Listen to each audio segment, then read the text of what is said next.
Right now, in this area, this is my office. This is my home ground. And it's well worth defending.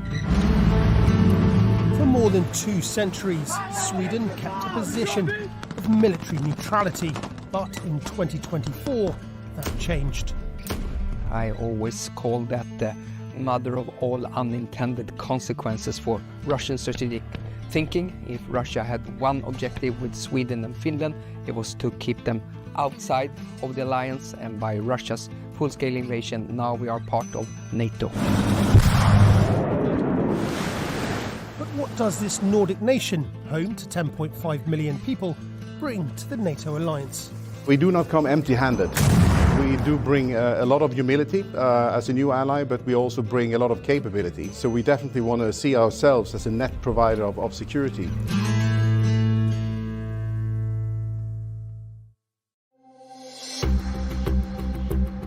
In March 2024, Sweden saw its flag raised above NATO headquarters in Brussels, becoming the 32nd member of the NATO alliance.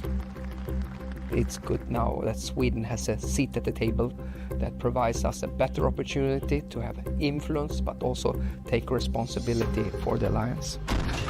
Putin's full-scale invasion of Ukraine the turning point for a country that would otherwise have stayed militarily neutral, as it had done for the past 200 years. Supporting Ukraine is both the right thing to do and it's a smart thing to do. Of course, this is about decency and it's about humanity and standing up for the Ukrainian people, but it's also upholding principles which are crucial for a smaller country like Sweden. Rule of law, the European security order and a rules-based international order. As the nation with the longest coastline on the Baltic Sea, a key strategic waterway connecting northern and eastern Europe, and with its proximity to the Arctic, Sweden's position in Europe is key to Euro-Atlantic security.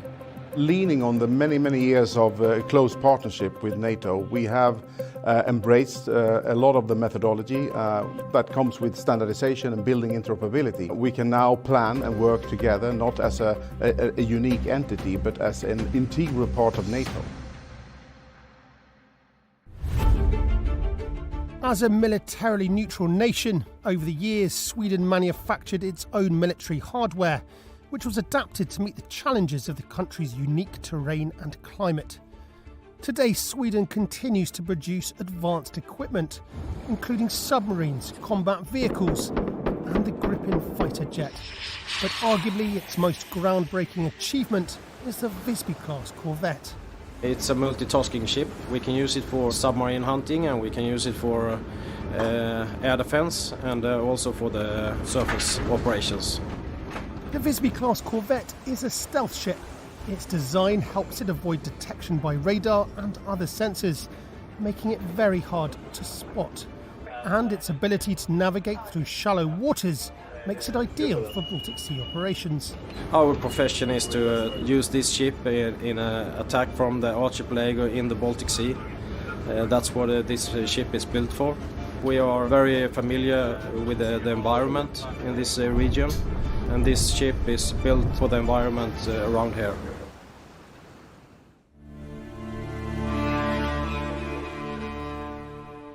Sweden, with over 250,000 islands, among the most of any country in the world, relies on its navy to protect its vast coastline and archipelagos. A key component is the amphibious corps, which specialises in coastal defence. Since the Swedish coastline is very different, thousands of islands, from small ones to big ones, with trees, without trees, the system that and the capabilities that the amphibious battalions holds, it's also unique in the world, I would say. We bring our own sustainability. We live and work from our boats that are designed to operate in these conditions. Operating from the domestically designed and built Combat Boat 90, the amphibious corps have been active in these archipelagos for centuries and know the region better than anyone. Our main operation area is where the sea meets the land. Either it's an open coast or archipelago. We are designed to work on the water, below the surface, on land and in the air around the Swedish coastline.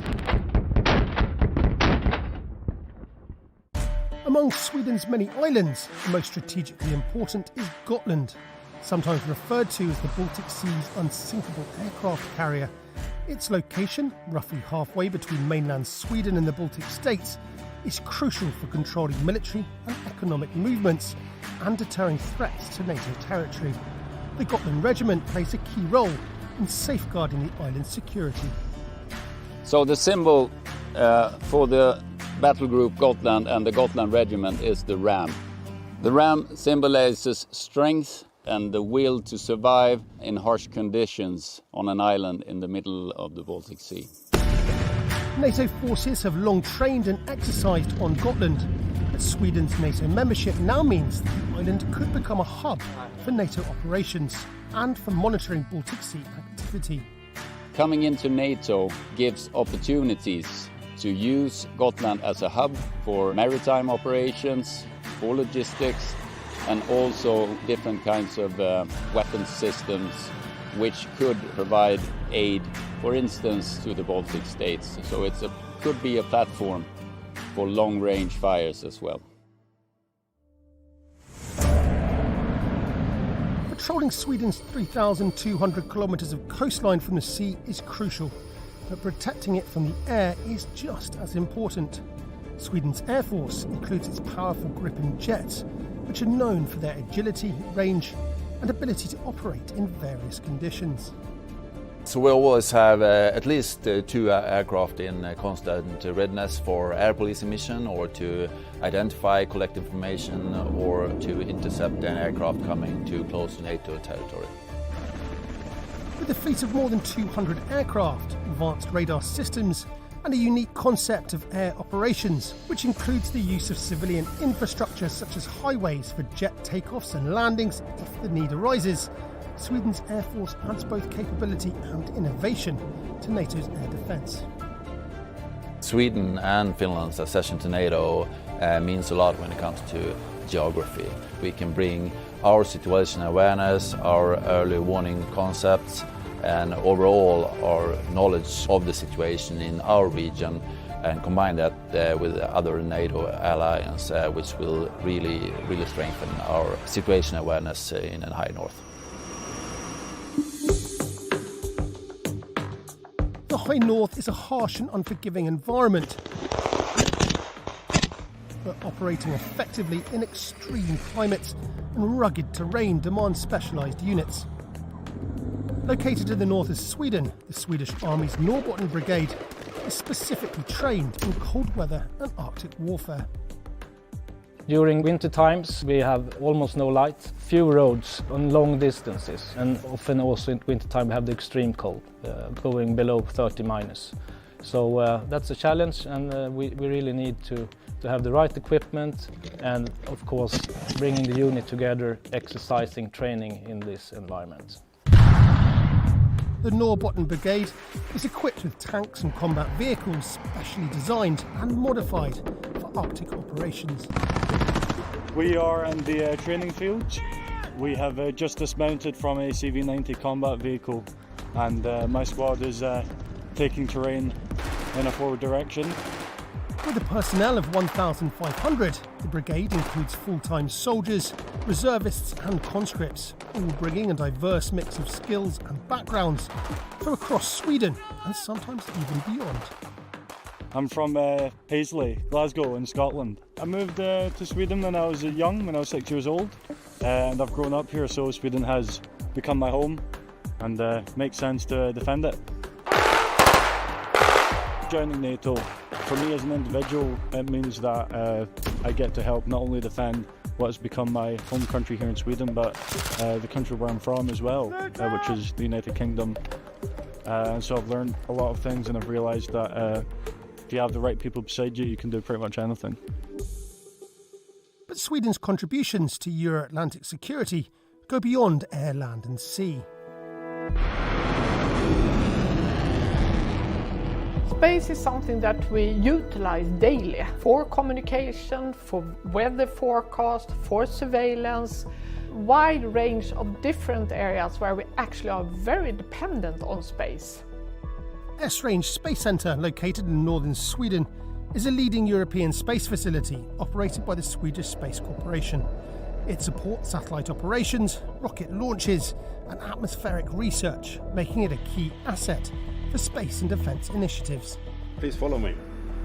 In Sweden, but I think also other countries in Europe have learned now what is happening in Ukraine. You need to have space assets that can see actually what is going on and what is to plan and be prepared. The terrestrial network is shut down immediately when the war breaks out. What can you do with space assets? You can have communication, you can do a lot of things with that. And you see also what we are doing with drones and with unmanned vehicles today. They are controlled by space assets, so that is important. If we see a war situation where actually the mobile networks, they are not working, then we will be much more dependent on satellite communication, and we need to be ready for that situation. What is key also is that you have the capability to send off satellites from different places around the globe. We are based out of Europe, and this is the only facility that has these capabilities. Sweden's path to NATO was not one that was taken lightly, but with a war on Europe's doorstep and an existential threat to its borders, the Nordic nation ultimately decided it was safer within the alliance than standing alone. The strength that 32 allies bring together, both in terms of deterrence and of course also the operational capabilities to take up the fight if necessary is absolutely convincing. And as a NATO member, Sweden's contribution to collective Euro-Atlantic security in terms of experience, equipment and personnel, as well as its geographical location at the heart of Europe's north, means that in both the Baltic and the Arctic regions, NATO is better equipped to protect its populations against any external threat. We have to understand that we are an ally, and as ally you share blood and you're solidaric. And by our accession into alliance, we are safer, but NATO is also stronger, and that makes me proud as a Swede.